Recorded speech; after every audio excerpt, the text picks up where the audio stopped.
Да. У нас одной не хватает. Кого не хватает? Катится на вы. А где она? Мы не знаем, может, вы станцуете? Я? Вы! Девочки, я не смогу.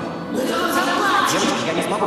Абрам Ефимович, только вы. Куда вы меня тащите? Давай, надевай на него вот это. Не надо на меня это надевать. Девочки, я мужчина. Поздно. Поехали.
Все смешалось. В доме Облонских все смешалось у нас в головах. Вот это переходы. От Вополя Березонька стояла к Хаве Нагиле и обратно за 2,5 минуты.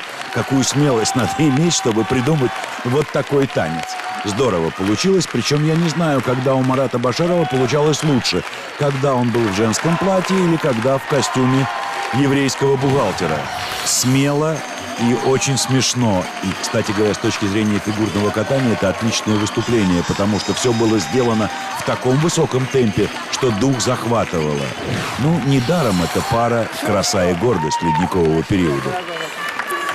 Знаешь, что бы все понравилось? Концовка.